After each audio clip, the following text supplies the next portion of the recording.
Que nosso divino amado Mestre Jesus nos abençoe, nos ilumine mais uma vez, que a gente possa receber toda essa elevação tanto do coral quanto dessa bela oração que foi feita, né? A oração de Fernanda já resumiu toda a minha palestra. Já acabou, posso ir embora. Não, pode não. E que Jesus possa nos abençoar mais uma noite, elevar a nossa vibração para que a gente possa receber mais uma vez todos esses ensinamentos. Nosso tema hoje é: aqui não é casa, é caminho. Quantas vezes nós estamos apegados ao nosso sofrimento, apegados à dor, apegados aos nossos problemas, às questões que a gente veio resolver, apegados às coisas do passado, apegados a lamentações, a murmurações, a reclamações. Então, nós esquecemos.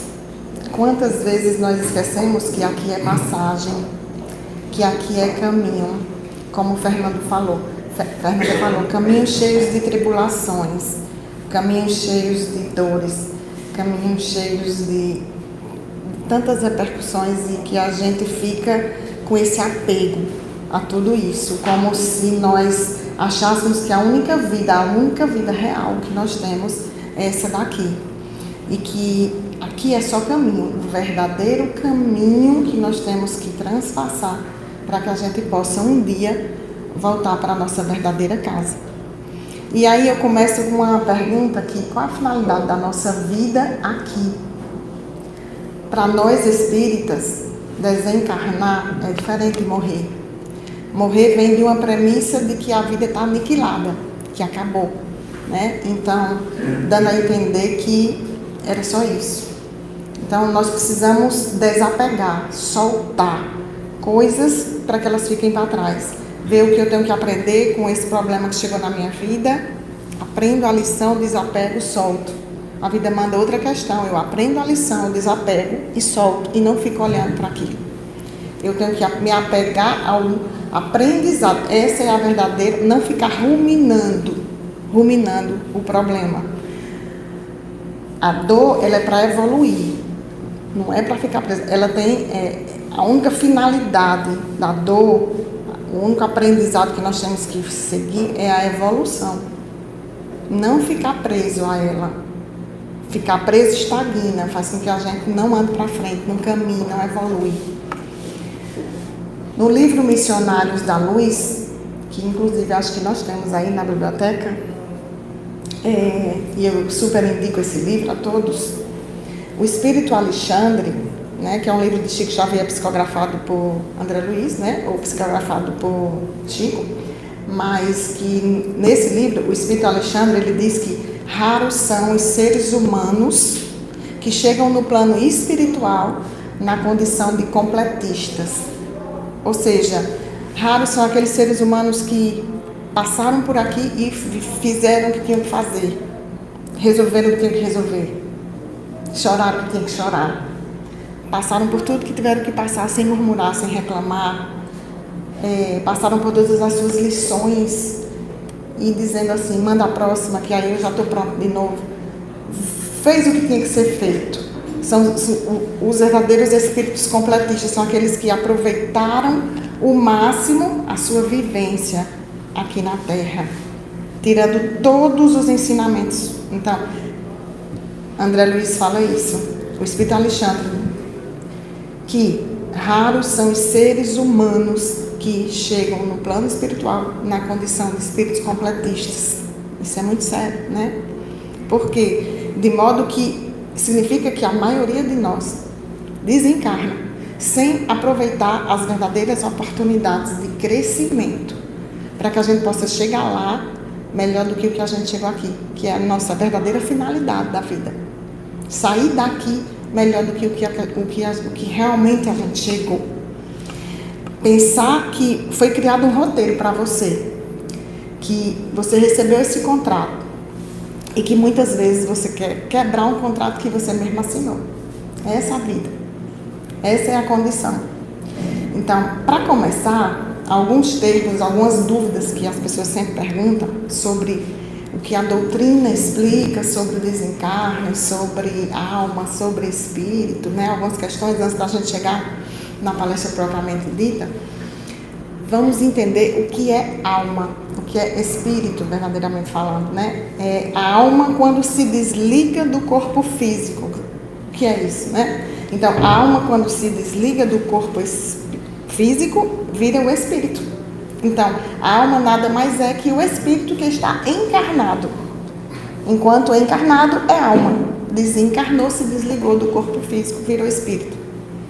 Essa é a informação que Kardec e os espíritos superiores passam para nós. Então, espírito é quando a alma se desprende dos laços físicos. Nosso corpo, quando dormimos, nós nos desprendemos. Mas esse laço não é cortado. E no desencarne, o corpo físico morre, nós não. E há esse desenlace do espírito sobre o corpo físico. Então, desencarnação é o ato em si do espírito deixar esse corpo físico, né? Então, o espírito desencarna, o corpo morre, e esse é o primeiro conceito que nós temos aqui à luz da doutrina espírita. Ou seja, é passagem, é caminho. O espírito é imortal. E esse foi o último ensinamento do Cristo, quando ele volta, né, após o terceiro dia, para explicar para a gente que a vida continua após a morte. Esse foi o último ensinamento do Cristo aqui, verdadeiramente. Mais do que todas as suas lições. Foi quando ele voltou para dizer que ele continuava vivo. Então, o que é que determina, que é outra dúvida que todo mundo sempre tem, o que determina quando o espírito deve reencarnar? Quando que o espírito deve voltar? Então, quando o espírito ele tem esclarecimento e ele percebe que ele precisa lá acertar certas coisas, ter contato com certas pessoas que ele precisa resolver pendências, e ele está pronto e ele recebe essa oportunidade do Pai, aí ele está pronto para voltar. E muitas vezes ele vai em busca de encontrar pessoas do passado e faz uma combinação de, está na hora da gente voltar, vamos resolver questões. Se é Dharma, se é Karma, a gente não sabe, mas são questões que a gente precisa vir resolver aqui. Então, quando sente que está na necessidade de resolver aquilo, o espírito está pronto para reencarnar. Com a ajuda do seu guia, com o seu guia espiritual, com o seu anjo da guarda, como queiram chamar, e vai ajudá-lo nessa questão. E nós fazemos isso através de quê? Esse aprendizado através da experiência corporal, que é feita aqui, no plano material. Então, a gente precisa desse plano material para a gente passar por essas vicissitudes, né? Nós precisamos vir para esse planeta para que a gente sirva de instrumento divino. Se a Terra é um planeta, é um hospital-escola, e aqui eu estou aqui para ensinar e para aprender. Eu estou aqui para curar e para ser curado.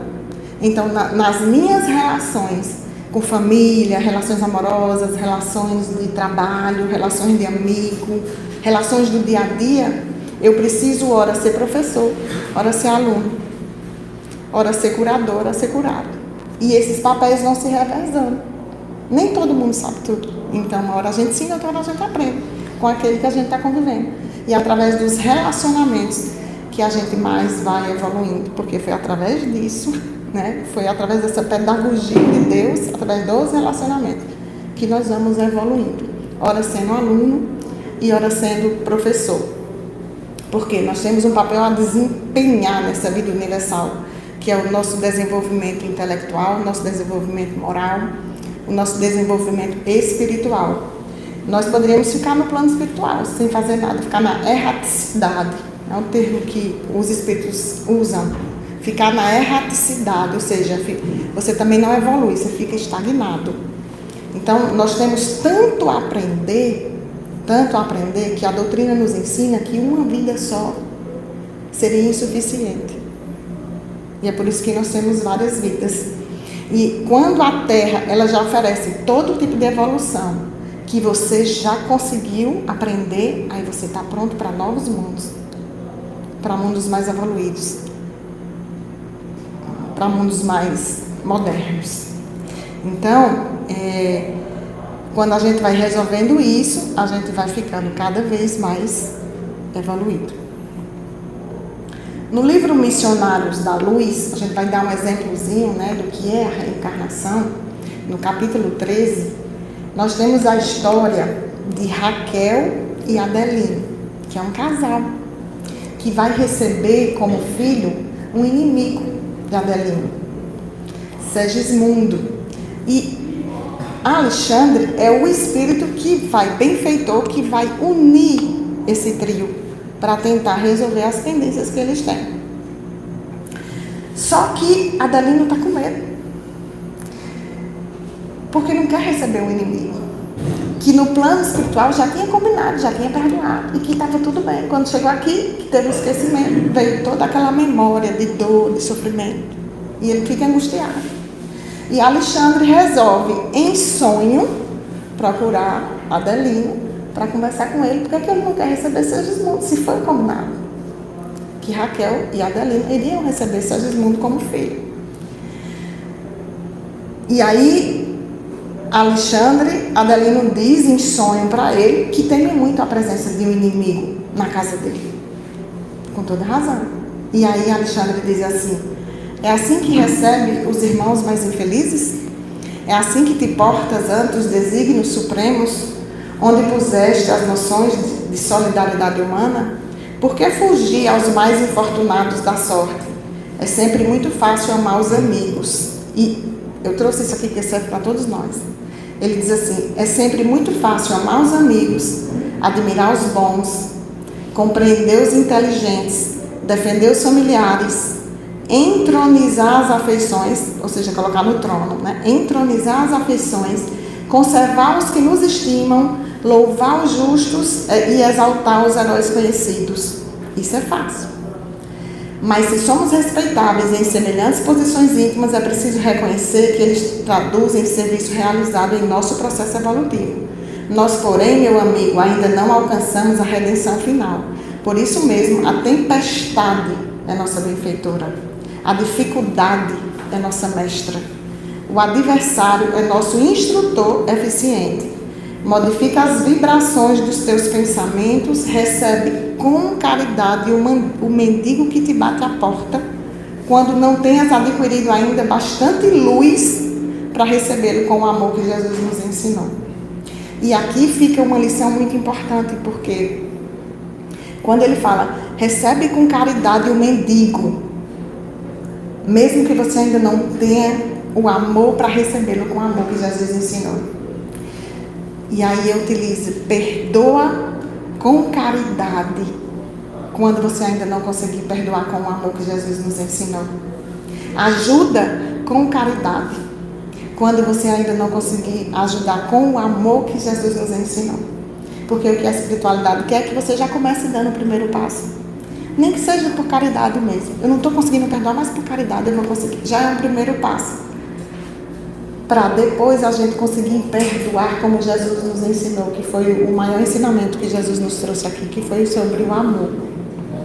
Então, Segismundo também com medo, e Alexandre acalma Segismundo também, que é o inimigo que vai reencarnar naquela família. E aí ele diz assim: acalme-se, meu amigo, quem não terá suas lutas, seus problemas e suas dores? E se todos somos devedores uns dos outros, olha o que ele fala aqui, todos somos devedores uns dos outros, não será motivo de júbilo e glória receber as sublimes possibilidades de resgate e pagamento? Quantas vezes nós estamos prontos para fazer um resgate e nós corremos de resgatar? E aí ele fala, não chora. E aí ele fala, Segismundo, reconheço que eu fui um grande criminoso, mas pretendo redimir as velhas culpas. Adelino, porém, apesar das promessas na esfera espiritual, esqueceu na recapitulação presente o perdão aos meus antigos erros. Alexandre, que ouvia enternecido, sorriu e redarguiu. Ora, Segismundo, por que envenenar o coração? Por que não desculpa você primeiro? Porque a gente fica sempre esperando o outro, né? Por que não desculpa você primeiro? Levante as energias, meu amigo. Coloque-se na situação do ex-adversário, vítima em outro tempo do seu ato impensado. Não encontraria, talvez, as mesmas dificuldades? Tenha calma e prudência, não perca a bendita ocasião de tolerar alguma coisa desagradável ao seu sentimento. O momento é de gratidão a Deus e de harmonia com os seus semelhantes. Ou seja, a lição aqui é de gratidão sempre. Gratidão pela oportunidade de resgate. Gratidão pela oportunidade de resgate quando a gente encontra uma pessoa que a gente nem gosta tanto. Gratidão pela oportunidade de resgate quando a gente tem a capacidade de resgatar pendências que a gente tem com algumas pessoas. Então, a espiritualidade amiga fala aqui que o sentimento, por pior que seja a situação, tem que ser sempre de gratidão pela oportunidade do resgate que estamos tendo. E Alexandre fala para Adelino: considera, meu amigo, as grandes verdades da vida eterna. Ainda que esse irmão te procurasse na condição de um adversário, ainda que ele te buscasse como inimigo feroz, deverias abrir-lhe o espírito fraternal. Toda reconciliação é difícil quando somos ignorantes na prática do amor, mas sem a reconciliação humana jamais seria possível nossa integração gloriosa com Deus. E esse é o nosso amigo Segismundo, que necessita da tua cooperação no serviço redentor. Estende-lhe as mãos fraternas e estendam as mãos. Resumindo, os dois acabam se abraçando, né? Segismundo, Adelino diz que vai recebê-lo como filho e acaba beijando na mão. O marido de Raquel fixou nos olhos como a dissipar as derradeiras sombras de desentendimento. Disponha de mim, serei seu amigo. O ex-homicida inclinou-se respeitoso e beijou-lhe as mãos. O ato espontâneo de Segismundo conquistaram. Não podia ser mais aquele espírito mau e triste que lhe oscilava as mãos com veneração e carinho. E aí André Luiz, que é quem está prestando atenção a tudo isso, que é quem psicografou, né, para Chico, ditou para Chico, ele diz assim: foi então que eu vi um fenômeno singular. O organismo perispiritual de Adelino parecia desfazer-se de pesadas nuvens, como se sombras fossem sendo dissipadas do corpo dele. E aí ele relata isso, que se rompiam de alto a baixo, revelando-lhe as características luminosas. Ou seja, nós temos luz dentro da gente. Nós somos essência divinas, filhas do Criador, e que muitas vezes estamos encobertos por nossas mágoas, raivas, ressentimentos. E quando a gente consegue dissipar isso, a gente consegue mostrar a nossa essência divina que somos, nossa luz. Por isso que Jesus dizia: fazei brilhar a nossa luz. A nossa reforma íntima nada mais é que fazer brilhar a nossa essência, fazer brilhar a nossa luz que nós já temos, que nós já somos, mas que ela está encoberta, como se fosse uma casca ali, grossa. E que nada mais do que cada vez que a gente efetua o perdão, como exemplo dessa história, cada vez que a gente efetua o dissipar da mágoa, a gente consegue remover essa camada, mostrando realmente a essência verdadeira que nós somos. E eu super indico esse livro Missionários da Luz, para que vocês possam ver o finalzinho dessa história que é linda. Qual a finalidade, né? Eu fiz essa pergunta bem no início da palestra hoje. Então, o que será que nos espera quando a gente desencarna? Né? O que precisamos fazer aqui no plano físico para que a gente possa chegar mais tranquilo lá do outro lado, né? Já que André Luiz fala que raros os seres humanos que chegam lá na condição de espíritos completistas. Eu fiquei pensando muito nessa frase. Raros são os seres humanos que chegam na condição de espíritos completistas. Ou seja, a maioria de nós falha. Então, tem uma pequena história, uma reflexão que eu li de um médico espírita, presidente da Associação Médico Espírita do Rio Grande do Sul, né? E a gente tem que orar muito, né, pelo Rio Grande do Sul e continuar orando. E ele é um excelente palestrante espírita e eu assisti esses dias e ele contou essa história e eu trouxe para vocês, que eu admiro demais, o Dr. Sérgio Lopes, e tem essa associação médico espírita que eles fazem tratamentos com hospitais, né?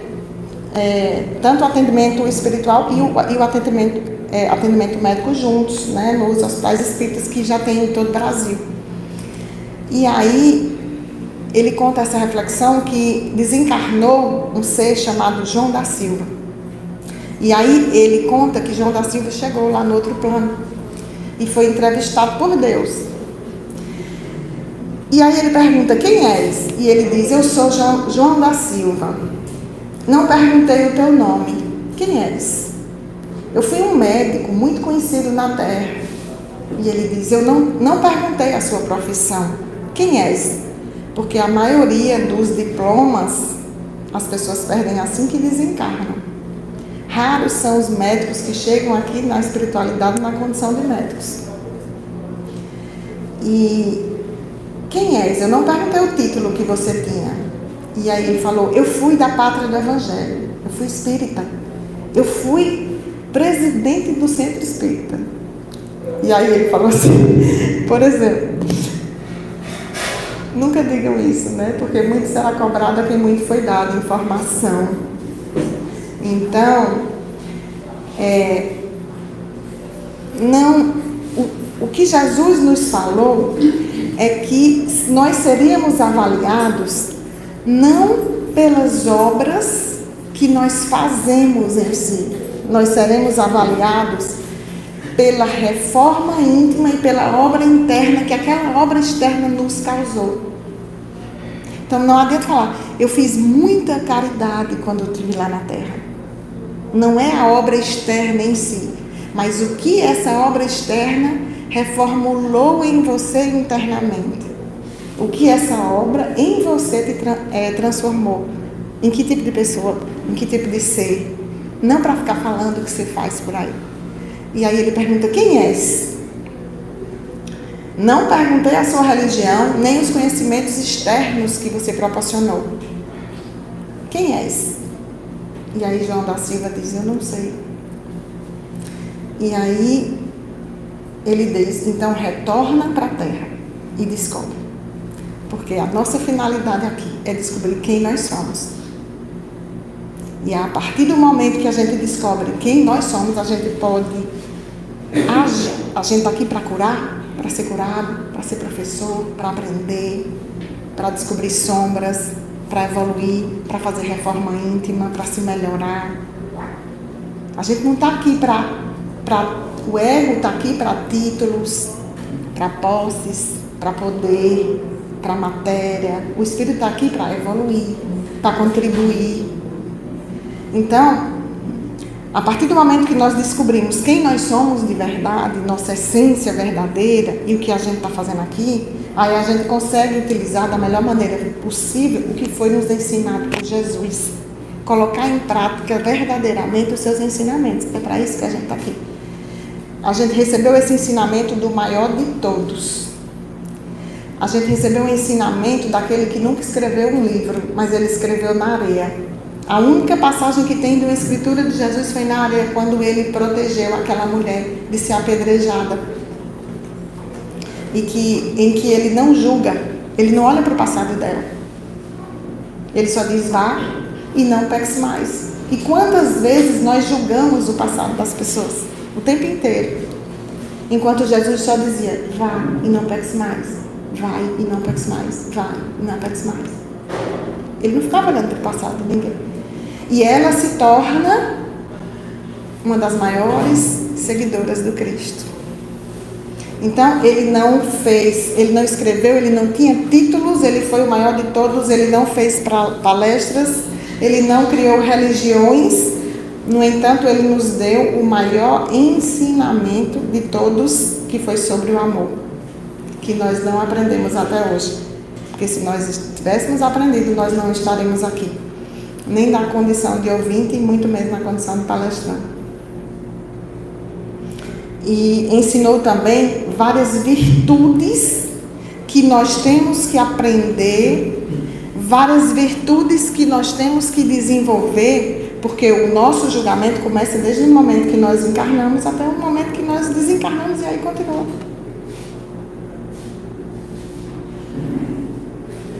E nós iremos encontrar, quando a gente fala em virtude, né, existem as bem-aventuranças, mas nós vamos encontrar a síntese de todas essas virtudes em uma bem-aventurança só. A gente sintetiza, né?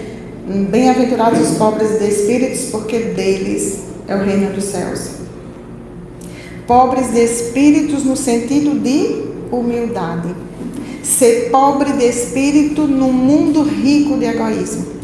Ser pobre de espírito no mundo rico de ingratidão.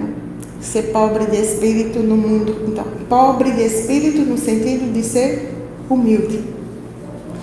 Humildade, que vem também junto com humanidade, que vem de humus, que significa terra.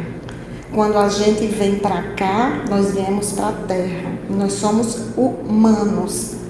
Mas muitas pessoas esquecem a sua humanidade. Então, às vezes, a gente chega aqui e a gente perde essa característica de eu estou estudando, eu sou espírito, eu sou evoluído, e a gente perde essa característica de que nós estamos aqui na matéria para passar pelas nossas vivências. E a gente precisa da matéria. Não adianta só viver a espiritualidade, porque também a gente não vai estar vivendo o que a gente veio fazer aqui. Existe a teoria, existe a prática. Estudar a espiritualidade e não ir para a prática, para a vivência do que a vida tem para nos proporcionar, e nem também só viver para a matéria, esquecendo a espiritualidade. E a gente tem que procurar sempre o caminho do meio, não esquecendo só um ou o outro.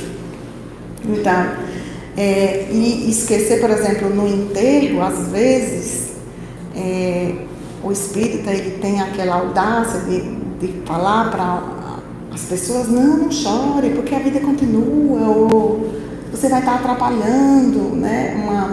Uma amiga que perdeu uma mãe recentemente, jovem, a mãe jovem, e ela conversando comigo no telefone, ela falou assim, eu preciso muito falar com você, porque a minha dor é muito grande, e você é espírita, você vai saber o que dizer. Eu falei, não, sei não.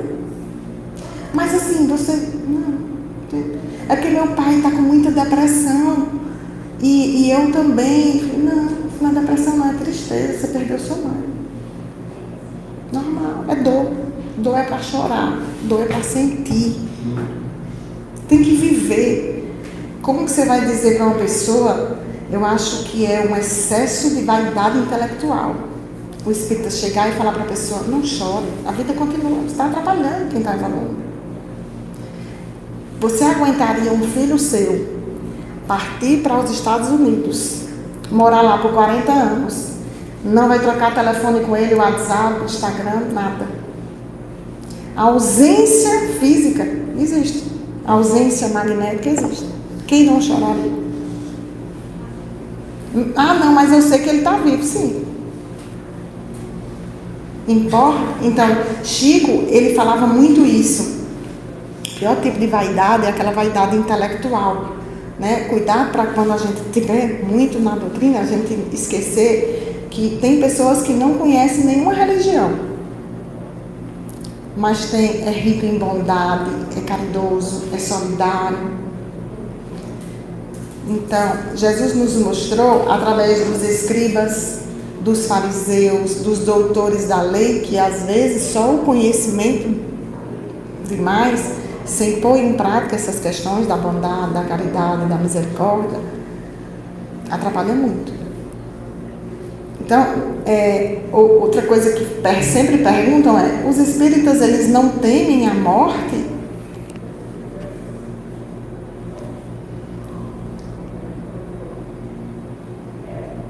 Só um minutinho que eu passei aqui.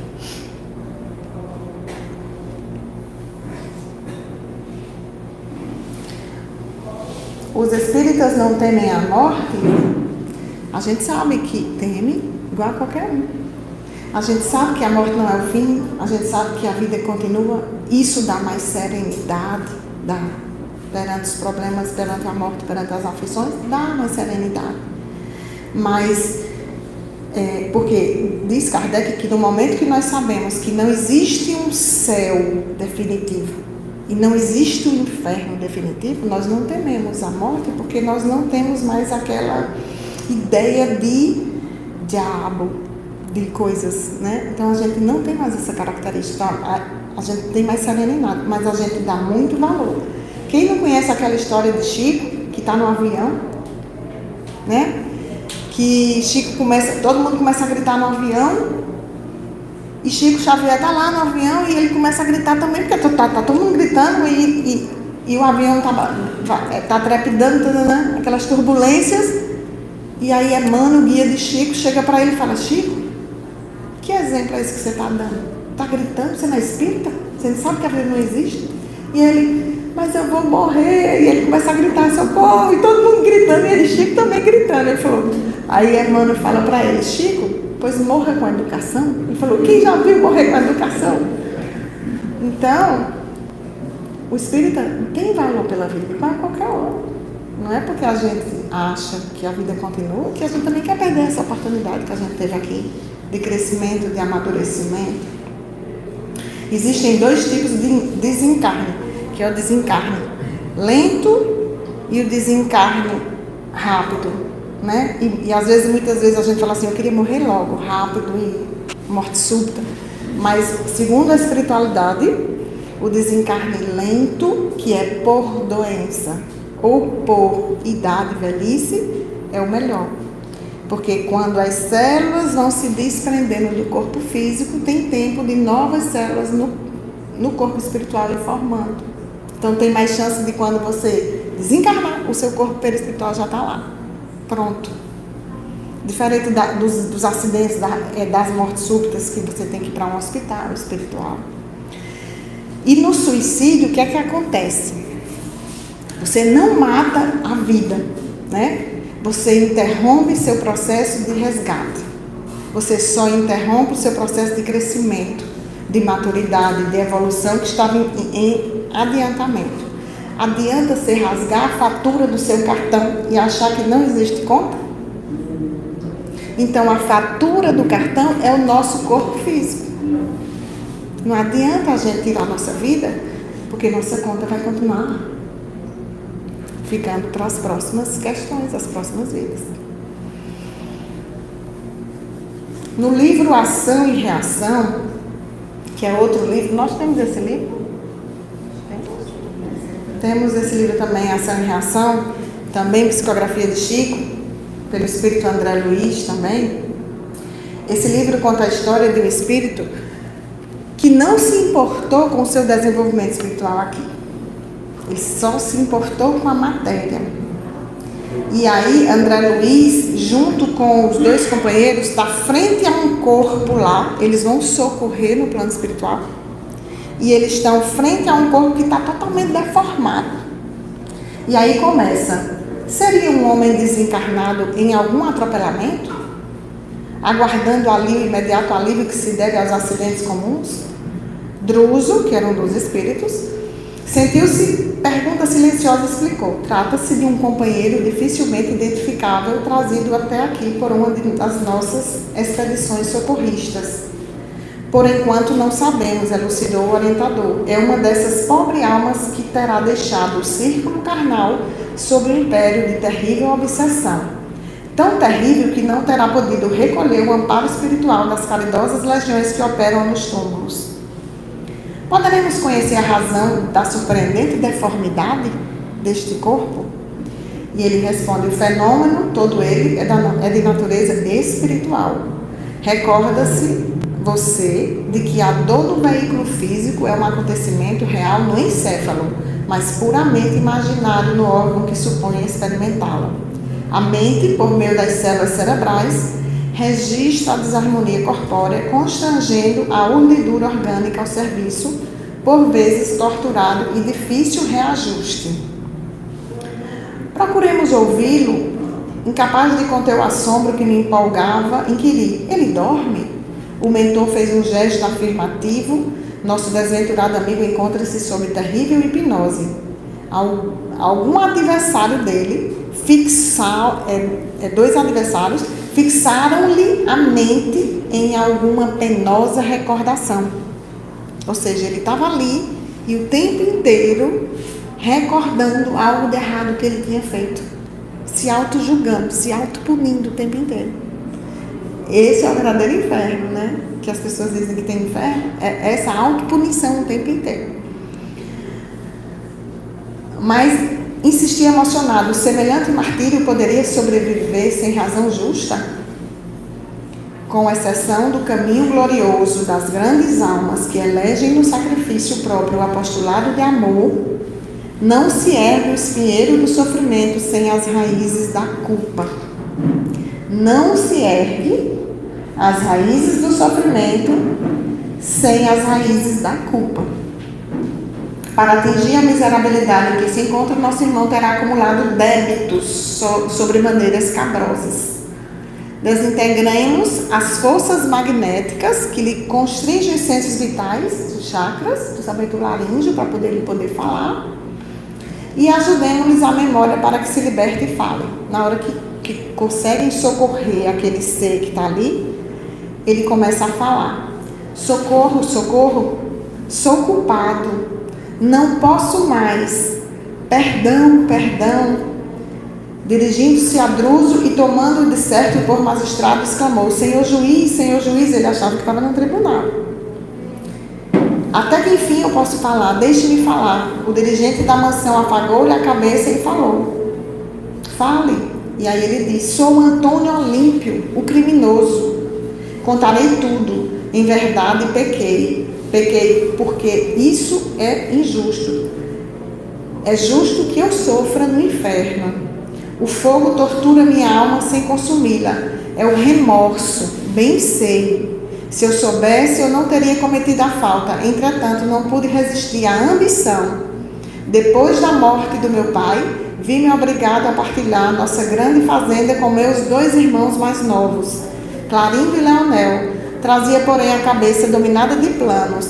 Pretendia converter a propriedade que eu administrava em larga fonte de renda. Contudo, a partilha me estorvava. Notei que os manos tinham ideias diferentes das minhas e comecei a maquinar o projeto que acabei executando.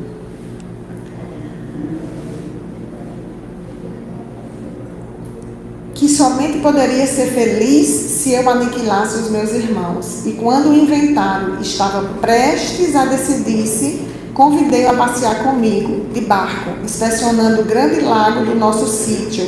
Antes, porém, deitei-lhes a beber um licor entorpecente.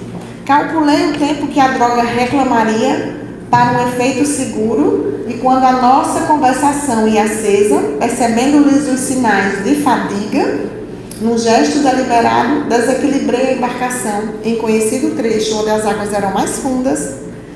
Ah, que horror, que calamidade inesquecível! Ainda agora, escuto-lhes os brados arrepiantes de horror, implorando socorro. Mas de negros dormentes, a breves minutos, encontraram a morte. Foi assim que eu me apossei da fazenda inteira, legando-a mais tarde a Luísio, meu filho único. Fui um homem rico e tido por honesto. Fui um homem rico para a sociedade tido como honesto. De quando em quando recordava meu crime, nuvem constante a sombrear minha consciência, mas em companhia de Alzira, a esposa inovidável, programava distrações e passeios que me tomassem a atenção. Nunca pude ser feliz. Quando meu filho se fez jovem, minha mulher adoeceu gravemente e da febre que a devorou, passou a loucura com a qual ela se afogou no mesmo lago. Viúvo, perguntava a mim mesmo se não estava sendo joguete do fantasma das minhas vítimas. Entretanto, temia todas as referências acerca da morte e busquei simplesmente gozar a fortuna que era bem minha. O infeliz entregou-se a larga pausa de repouso e continuou: ai de mim, porém, tão logo cerrei os olhos físicos diante do sepulcro, não me valeram as preces pagas. Não me valeram as preces pagas. Porque meus irmãos que eu supunha mortos se fizeram visíveis à minha frente. Transformados em vingadores, ladearam-me o túmulo, atiraram-me o crime em rosto, cobriram-me de impropérios e flagelaram-me sem compaixão, até que talvez, cansados de me espancarem, conduziram à tenebrosa furna. Em meu pensamento vejo o tempo inteiro o barco no crepúsculo sinistro, ouvindo os brados das minhas vítimas que soluçam e gargalham. Estou preso constantemente a uma embarcação terrível. E aí ele fala uma coisa que diz assim: estou preso a uma embarcação sem que eu possa me desvencilhar. Quem me fará dormir ou morrer? E ele o tempo inteiro pedindo a espiritualidade: quem me fará dormir ou morrer? Com aquele crime o tempo todo que ele cometeu ali. Ou seja, aqueles que nessa encarnação e nessa experiência tiverem roubando, matando, enganando, mentindo e acham que não estão sendo percebidos, né? Para estes existem as leis divinas que vão proporcionar para eles experiências e que numa nova experiência eles retornarão o caminho de volta. Quantas vezes depressão, toque, sentimentos de culpa, pânico, são processos pendentes de culpas de outras encarnações. Quando a doutrina começar a curar pessoas de todas essas doenças, de depressão, de síndrome de pânico, a maioria das pessoas vai começar a descobrir o quão isso tem um fator espiritual forte e pesado. E ela será extremamente conhecida quando ela começar a dissolver esse mal do século que é a depressão daqui da face da Terra. E vai ser o Espiritismo. Por isso, eu gostaria de diferenciar um pouquinho aqui arrependimento de remorso. Arrependimento, assim, a culpa, o sentimento de culpa é necessário. Só quem não sente culpa são os psicopatas. O psicopata não sente culpa. A culpa, o sentimento de culpa é necessário para que a gente possa sentir a culpa, se arrepender do que fez e reparar. É por isso que o Cristo disse que a gente precisava nascer de novo. Quando você fica no sentimento de culpa, que você não repara o mal que você fez e você fica ruminando aquela culpa em você, isso é remorso. Isso não é arrependimento. Arrependimento vem seguido de reparação. O remorso, ele faz você ficar ruminando aqui. Estagna você, paralisa você, você não vai para frente, você não aprende o que você tem que aprender, você não deixa de fazer aquilo que você errou. Erro foi feito para ser corrigido. Então, quando Cristo disse que nós tínhamos que nascer e que tínhamos que nascer de novo, não é só na reencarnação, não. Nascer de novo a cada dia. A cada dia a gente tem que renascer e renascer sobre os nossos erros, sobre as nossas culpas, sobre os nossos arrependimentos, sobre as nossas reparações, para que a gente possa renovar o nosso propósito a cada dia, para ter uma vida mais feliz, mais próspera, que é possível sim aqui nessa vida. A doutrina, quantas vezes a gente fala aqui sobre morte, sobre vicissitudes, sobre problemas, sobre sofrimentos, sobre dores. E a doutrina, ela também fala de felicidade, de alegria. Assim como no Salmo de Davi já dizia, na presença de Deus, a abundância em alegria. Abundância em alegria. Então a gente tem que saber. Uma doutrina dessa que nos esclarece tanto, que nos ilumina, que expande nossa consciência para que a gente possa expandir a consciência, é ver, ampliar a nossa visão daquilo que a gente não enxergava, ver coisas que a gente não via antes, aumentar o nosso conhecimento, enxergar a vida de um patamar, tirando o véu que estava transparecendo toda a visão verdadeira, real. Então, porque a gente fala muito de aflição, mas a gente tem que pensar no Espiritismo, nas palestras, de uma alegria verdadeira, que é conhecer o verdadeiro ensinamento do Cristo. E isso nos torna o quê? Muito felizes. Aquele que conhece realmente Cristo, aquele que conhece realmente a palavra dele, tem que ser uma pessoa feliz, que conhece os seus ensinamentos, sabe o caminho verdadeiro a seguir. Pensar coisas boas, elevar a vibração, ter coragem no palco do medo, esperança nas derrotas, porque como disse uma vez Maria para Chico, um recado, Chico falou assim, eu ajudo tanta gente, na hora que eu estou com tanta tribulação, eu não recebo um recado. Aí no outro dia a mãe trouxe um recado de Maria, simplesmente Maria. E aí Chico disse, o que foi, mãe, que ela mandou dizer para mim? Ele falou, Chico, ela disse que tudo passa. Só isso, só tudo passa. Ele falou, tá bom. Ele mandou fazer uma plaquinha, ficava lá na cama dele, lá em cima. Tudo passa. Ou seja, momentos de alegria passarão, momentos de tristeza passarão, porque aqui é passagem, porque aqui é caminho.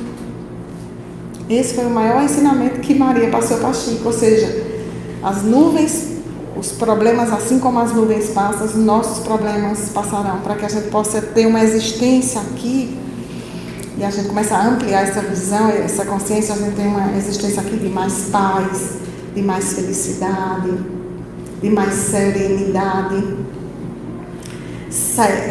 Tem uma, para finalizar, tem uma poesia que eu encontrei, que eu não sei o autor, de novo não sei, eu peço perdão a esse autor, e ele fala assim, as flores, por mais belas e simples que sejam, elas emurchecem e morrem, mas o seu perfume ficará no olfato e na lembrança ou no frasco de quem conseguiu colocar aquela essência daquele perfume. Assim como as flores, o nosso corpo físico, por mais lindo, por mais cheio de vida que seja, um dia envelhecerá e um dia morrerá. Mas as virtudes desse corpo, que se desprenderão desse corpo físico, essas virtudes continuarão e ficarão na memória daqueles que conviveram conosco e ficarão no frasco do coração de quem preservou essa lembrança nossa. Sábio aqueles que aprenderem isso, que aqui não é casa, aqui é caminho. Boa noite a todos vocês.